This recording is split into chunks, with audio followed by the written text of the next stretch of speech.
আসসালামু আলাইকুম। হাবিব ডেইলি এগ্রোর পক্ষ থেকে সবাইকে আন্তরিক শুভেচ্ছা ও অভিনন্দন। তো সকাল সকাল ঘুম থেকে উঠে আমি এবং আমার মেয়ে উঠে যাই। এরপর দেখি যে বাচ্চা এবং বড় মুরগি এরা কি খাচ্ছে। আমার মেয়ে মুরগিকে ধাওয়া দিচ্ছে। এই মুরগিকে সাধারণত আমাদের বাড়ির সবাই ভয় পায় ও ঠুকিয়ে দেয়, কিন্তু আমার মেয়ে ওদেরকে ধাওয়া দিচ্ছে। আর এই মুরগি ভয় পায় হচ্ছে আমার মেয়েকে। দেখতেই পাচ্ছেন মুরগি এবং মুরগির বাচ্চারা চলে যাচ্ছে এখান থেকে আমার মেয়ে যাওয়াতে। তা আমার মেয়ে খুব সাহসী বলতে হবে। ছোট ছোট ছাগলের বাচ্চাগুলো এগুলো পাতা খাচ্ছে এবং বড় ছাগলটাও পাতা খাচ্ছে। এখানেও আরো অনেকগুলো হাঁস মুরগি আছে, এগুলো একসাথে লালন পালন করা হয়। সবজি চাষের পাশাপাশি হাঁস মুরগি লালন পালন অনেক লাভজনক। এরা অল্প দিনে বড় হয়ে যায়। এদের তেমন কিছু খাওয়াতে হয় না, এরা হচ্ছে বাইরের খাবার খায়। তো মুরগি দেখাশোনার পর আমি চলে গেলাম আমার জমিতে।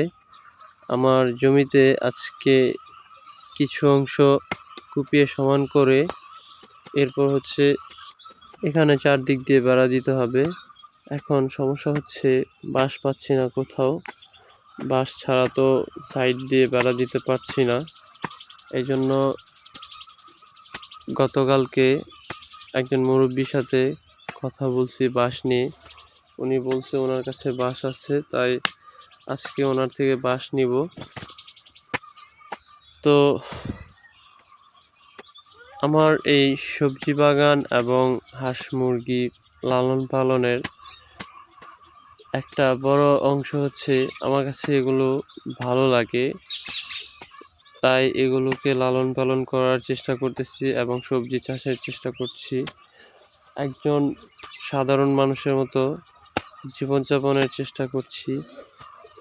তো আমাকে সাপোর্ট করবেন আপনারা, আমি যাতে আরও ভিডিও ছাড়তে পারি, আপনাদের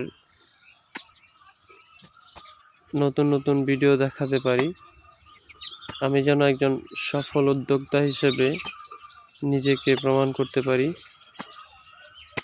তো আসসালামু আলাইকুম বন্ধুরা, দেখা হচ্ছে নতুন কোনো ভিডিওতে। সেই পর্যন্ত ভালো থাকবেন, সুস্থ থাকবেন এবং আমার চ্যানেলে যারা নতুন তারা লাইক, কমেন্ট, শেয়ার, সাবস্ক্রাইব করে পাশে থাকবেন।